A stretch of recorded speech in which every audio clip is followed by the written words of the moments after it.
पांच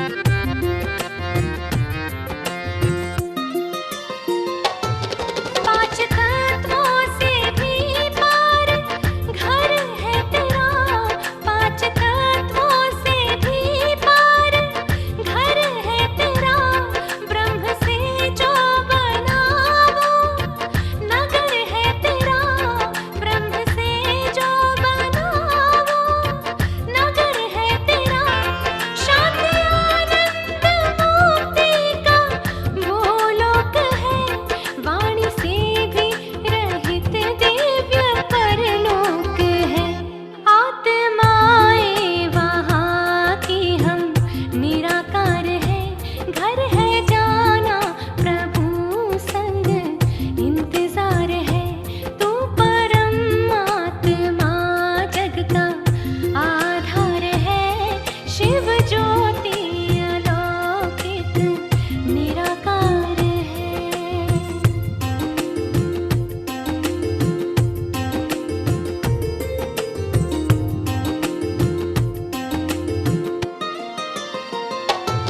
तेरे संकल्प से है ये दुनिया बनी, तेरे संकल्प से है ये दुनिया बनी। चांद सूरज सितारे ये जीवन जमी, चांद सूरज सितारे ये जीवन जमी। नाम तेरा है शिव सबसे सुंदर तू ही, तुमसे बढ़कर जगत में कहीं कुछ नहीं। तू रचयिता नियामक भी निरंकार है। ओम शांति। आज 20 मार्च 2021 की वाणी। बाबा के मधुर महावाक्य। मीठे बच्चे, तुम्हारा धंधा ही मनुष्यों को सुजाग करना, रास्ता बताना। जितना तुम देही अभिमानी बनकर बाप का परिचय सुनाएंगे, उतना कल्याण होगा। प्रश्न: गरीब बच्चे अपनी किस विशेषता के आधार पर साहूकारों से आगे जाते हैं? उत्तर: गरीबों में दान पुण्य की बहुत श्रद्धा रहती है। गरीब भक्ति भी लगन से करते हैं। साक्षात्कार भी गरीबों को होता है। साहूकारों को तो अपने घर का नशा रहता, पाप जास्ती होते, इसलिए गरीब बच्चे उनसे आगे चले जाते हैं। गीत ओम नमो शिवाय। ओम शांति। तुम मात पिता, हम बालक तेरे। यह तो जरूर परम पिता परमात्मा की महिमा गाई हुई है। यह तो क्लियर महिमा है, क्योंकि वह रचयिता है। लौकिक माँ बाप भी बच्चे के रचयिता हैं। पारलौकिक बाप को भी रचता कहा जाता है। बंधु सहायक बहुत महिमा गाते हैं। लौकिक बाप की इतनी महिमा नहीं है। परम पिता परमात्मा की महिमा ही अलग है। बच्चे भी महिमा करते हैं। ज्ञान का सागर है, नॉलेजफुल है, उनमें सारा ज्ञान है। नॉलेज कोई शरीर निर्वाह की पढ़ाई का नहीं है।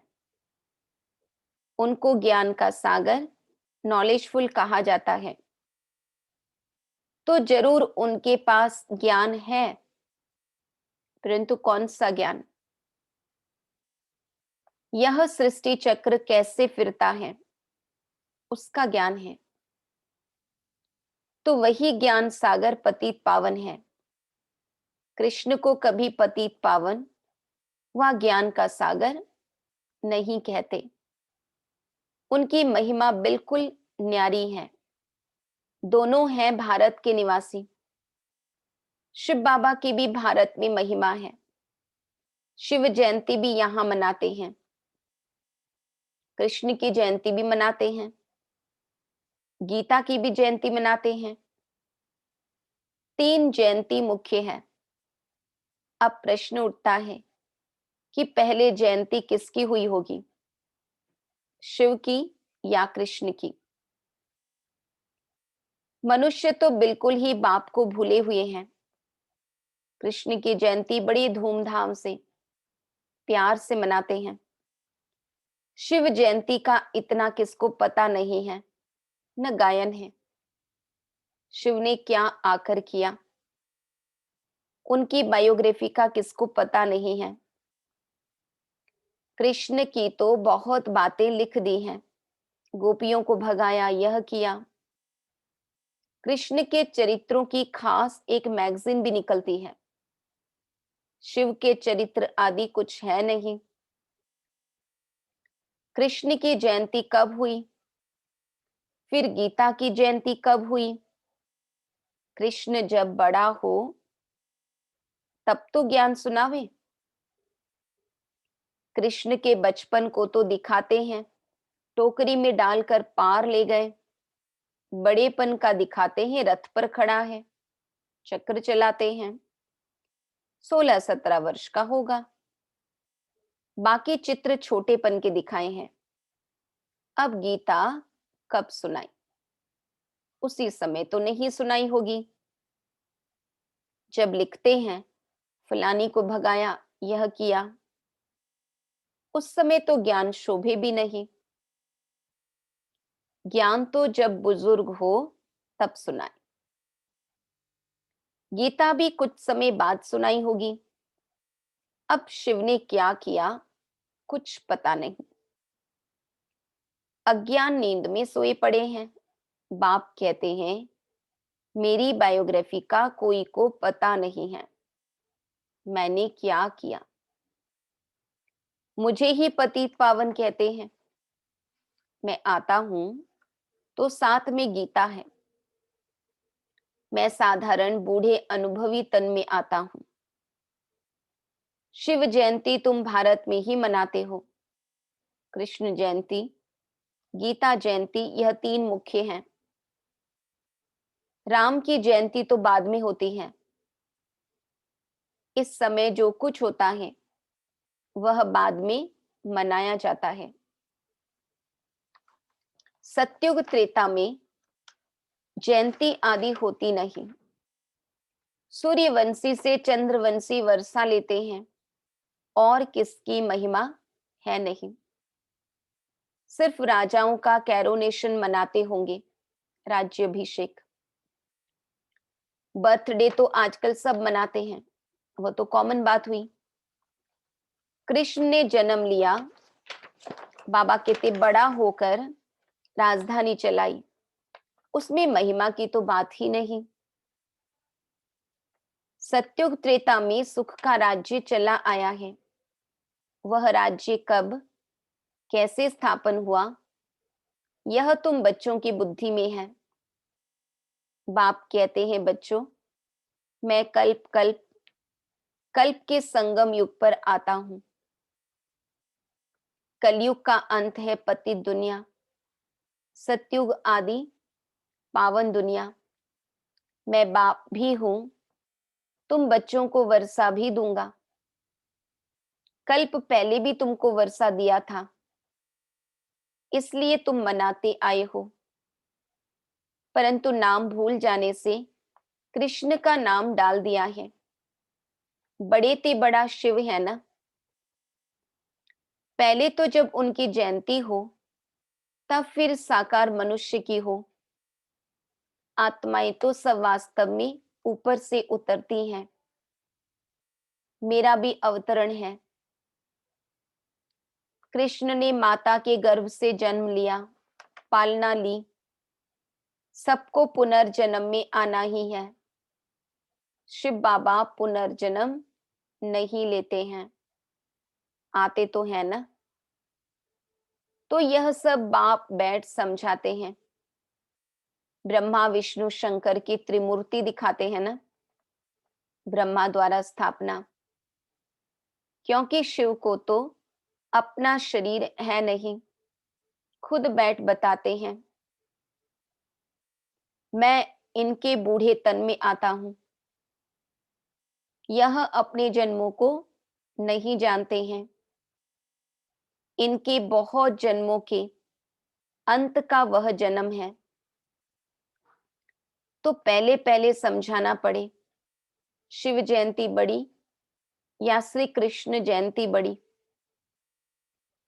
अगर कृष्ण ने गीता सुनाई तो गीता जयंती तो श्री कृष्ण के बहुत वर्षों के बाद हो सके, जबकि कृष्ण बड़ा हो। यह सब समझने की बातें हैं ना, लेकिन वास्तव में शिव जयंती के बाद हुई फट से गीता जयंती। यह भी पॉइंट्स बुद्धि में रखनी है। पॉइंट तो ढेर है, बिगर नोट किए याद रह न सके। बाबा इतना नजदीक है, उनका रथ है, वह भी कहते हैं सब पॉइंट्स समय पर याद आ जाए मुश्किल है। बाबा ने समझाया है, सबको दो बाप का राज समझाओ। शिव बाबा की जयंती मनाते हैं, जरूर आता होगा। जैसे क्राइस्ट बुद्ध आदि आकर अपना धर्म स्थापन करते हैं, वह भी आत्मा आकर प्रवेश कर धर्म स्थापन करती है। वह है हेवनली गॉड फादर, सृष्टि के रचयिता। तो जरूर नई सृष्टि रचेंगे, पुरानी थोड़ी रचेंगे। नई सृष्टि को स्वर्ग कहा जाता है, अभी है नरक। बाबा कहते हैं, मैं कल्प कल्प के संगम पर आकर तुम बच्चों को राजयोग का ज्ञान देता हूं। यह है भारत का प्राचीन योग। किसने सिखाया? शिव बाबा का नाम तो गुम कर दिया है। एक तो कहते गीता का भगवान श्री कृष्ण और विष्णु आदि के नाम दे देते हैं। शिव बाबा ने राजयोग सिखाया था, किसको पता नहीं है। शिव जयंती निराकार की ही जयंती दिखाते हैं। वह कैसे आया, क्या आकर किया, वह तो सर्व का सद्गति दाता लिबरेटर गाइड है। अभी सर्व आत्माओं को गाइड चाहिए, परमात्मा। वह भी आत्मा है। जैसे मनुष्यों का गाइड भी मनुष्य होता है, वैसे आत्माओं का गाइड भी आत्मा चाहिए। वह तो सुप्रीम आत्मा ही कहेंगे। मनुष्य तो सब पुनर्जन्म ले पतित बनते हैं, फिर पावन बनाए वापिस कौन ले जाए? बाप कहते हैं, मैं ही आकर पावन होने की युक्ति बताता हूं, तो मुझे याद करो। कृष्ण तो कह न सके कि देह का संबंध छोड़ो। वह तो 84 जन्म लेते हैं, सब संबंधों में आते हैं। बाप को अपना शरीर नहीं है। तुमको यह रूहानी यात्रा बाप सिखलाते हैं। यह है रूहानी बाप की रूहानी बच्चों प्रति रूहानी नॉलेज। कृष्ण कोई का रूहानी बाप थोड़ी है, सबका रूहानी बाप मैं हूं, शिव बाबा। मैं ही गाइड बन सकता हूं, liberator, guide, blissful, peaceful, ever pure, सब मेरे लिए कहते हैं। बाबा की महिमा अपरम अपार। अभी तुम आत्माओं को नॉलेज दे रहे हैं। बाप कहते हैं, मैं इस शरीर द्वारा तुमको दे रहा हूं, तुम भी शरीर द्वारा नॉलेज ले रहे हो। वह ही गॉड फादर। उनका रूप भी बताया है। जैसे आत्मा बिंदी है, वैसे परमात्मा भी बिंदी है। यह कुदरत है ना। वास्तव में बड़ी कुदरत तो यह है, इतने छोटे स्टार में 84 जन्मों का पाठ है। यह है कुदरत। बाप का भी ड्रामा में पाठ है। भक्ति मार्ग में भी तुम्हारी सर्विस करते हैं। तुम्हारी आत्मा में 84 जन्मों का पाठ अविनाशी है। इसको कहा जाता है कुदरत। इसका वर्णन कैसे करें? इतनी छोटी सी आत्मा है। यह बातें सुनकर वंडर खाते हैं। आत्मा है भी स्टार मुआफिक। 84 जन्म एक्यूरेट भोगती है। सुख भी वह एक्यूरेट भोगेगी। यह है कुदरत। बाप भी है आत्मा, परम आत्मा। उनमें सारी नॉलेज भरी हुई है जो बच्चों को समझाते हैं। यह है नई बातें। नए मनुष्य सुनकर कहेंगे इनका ज्ञान तो कोई शास्त्र आदि में भी नहीं है। फिर भी जिन्होंने कल्प पहले सुना है, वर्षा लिया है, वही वृद्धि को पाते रहते हैं। टाइम लगता है। प्रजा ढेर बननी है, वह तो सहज है। राजा बनने में मेहनत है। मनुष्य जो बहुत धन दान करते हैं तो राजाई घर में जन्म लेते हैं। गरीब भी अपनी हिम्मत अनुसार जो कुछ दान करते होंगे तो वह भी राजा बनते हैं। जो पूरे भगत होते हैं वह दान पुण्य भी करते हैं। साहूकारों से पाप जास्ती होते होंगे। गरीबों में श्रद्धा बहुत रहती है। वह बहुत प्यार से थोड़ा भी दान करते हैं तो बहुत मिलता है। गरीब भक्ति भी बहुत करते हैं। दर्शन दो, नहीं तो हम गला काट देते हैं। साहूकार ऐसे नहीं करेंगे। साक्षात्कार भी गरीबों को होते हैं, वही दान पुण्य करते हैं। राजाएं भी वह बनते हैं। पैसे वालों को अहंकार रहता है। यहां भी गरीबों को 21 जन्म का सुख मिलता है। गरीब जास्ती हैं। साहूकार पिछाड़ी में आएंगे। तो भारत जो इतना ऊंच था, सो फिर इतना गरीब कैसे हुआ, तुम समझते हो। अर्थक्वेक आदि में सब महल आदि चले जाएंगे तो गरीब हो जाएगा। रावण राज्य होने से हाहाकार हो जाता है। तो फिर ऐसी चीजें रह न सके। बाबा कहते हर चीज की आयु तो होती है ना। वहां जैसे मनुष्यों की आयु बड़ी होती है, वैसे मकान की भी आयु बड़ी होती है। सोने के, मार्बल के बड़े बड़े मकान बनते जाएंगे। सोने के तो और ही मजबूत होंगे। नाटक में भी दिखाते हैं ना, लड़ाई होती है, मकान टूट फूट जाते हैं, फिर बन जाते हैं। उन्हों की बनावट ऐसी होती है। यह जो स्वर्ग के महल आदि बनाएंगे, ऐसे तो नहीं दिखाएंगे मिस्त्री लोग कैसे मकान बनाते हैं। हाँ, समझते हैं वही मकान होंगे। आगे चल तुमको साक्षात्कार होगा, ऐसा विवेक कहता है। इन बातों से बच्चों का ताल्लुक नहीं है। बच्चों को तो पढ़ाई पढ़नी है। वहां कैसे महल होंगे, कौन बनाएगा, बाबा के 3 बातों में भी बहुत ज्यादा जाने की जरूरत नहीं है। हमें तो पढ़ाई पढ़नी है। स्वर्ग का मालिक बनना है। स्वर्ग और नरक अनेक बार पास हुआ है। अभी दोनों पास हुए हैं। अभी है संगम।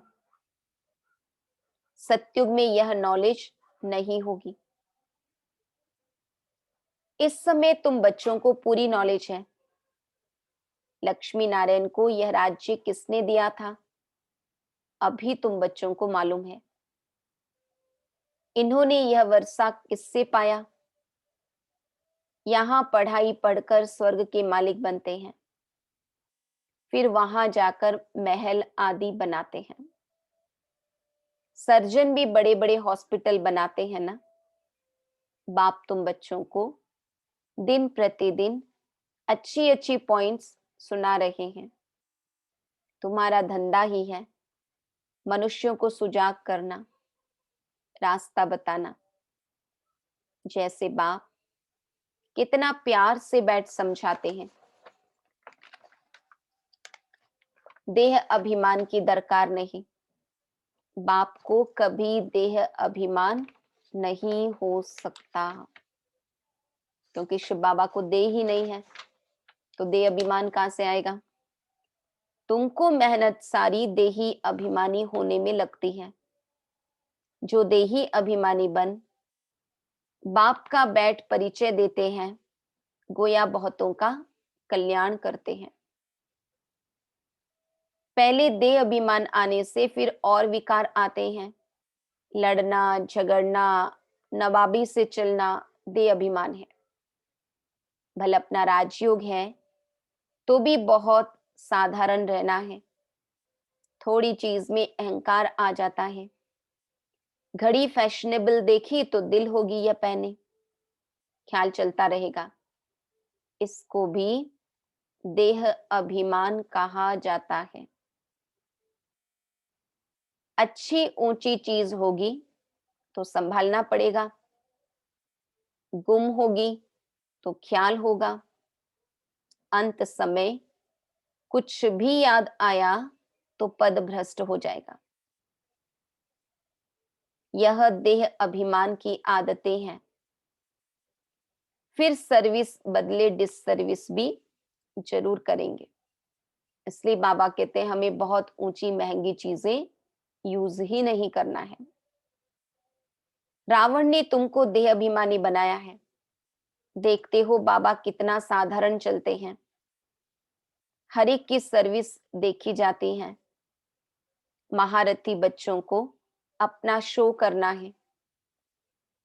महारथियों को भी लिखा जाता है, तुम फलानी जगह जाकर भाषण करो। एक दो को बुलाते हैं, लेकिन बच्चों में देह अभिमान बहुत रहता है। भाषण में भल अच्छे हैं, परंतु आपस में रूहानी स्नेह नहीं है।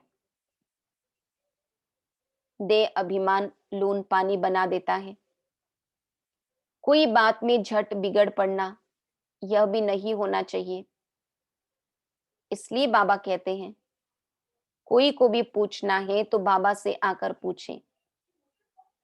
कोई कहे बाबा आपको कितने बच्चे हैं? कहूंगा बच्चे तो अनगिनत हैं, परंतु कोई कपूत कोई सपूत अच्छे अच्छे हैं। ऐसे बाप का तो फरमान बरदार वफादार बनना चाहिए ना। अच्छा, मीठे मीठे सिकी लधे बच्चों प्रति मात पिता बाप दादा का याद प्यार और गुड मॉर्निंग। रूहानी बाप की रूहानी बच्चों को नमस्ते।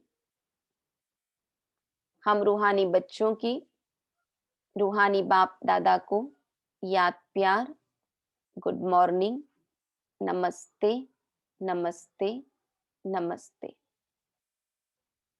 धारणा के लिए मुख्य सार। देह अभिमान में आकर किसी भी प्रकार का फैशन नहीं करना है। जास्ती शौक नहीं रखने हैं। बहुत बहुत साधारण होकर चलना है। आपस में बहुत बहुत रूहानी स्नेह से चलना है। कभी भी लून पानी नहीं होना है।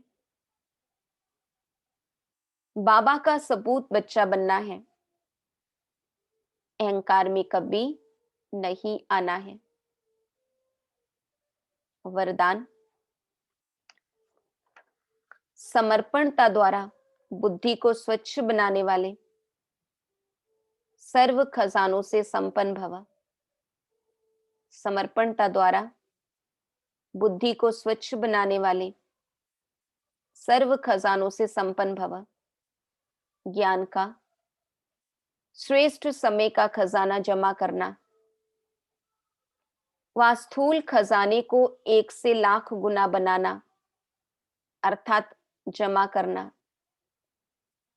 इन सब खजानों में संपन्न बनने का आधार है स्वच्छ बुद्धि और सच्ची दिल। लेकिन बुद्धि स्वच्छ तब बनती है जब बुद्धि द्वारा बाप को जानकर उसे बाप के आगे समर्पण कर दो। शुद्र बुद्धि को समर्पण करना अर्थात देना ही दिव्य बुद्धि लेना है। श्लोगन, एक बाप दूसरा न कोई। इस विधि द्वारा सदा वृद्धि को प्राप्त करते रहो। एक बाप दूसरा न कोई। इस विधि द्वारा सदा वृद्धि को प्राप्त करते रहो। ओम शांति।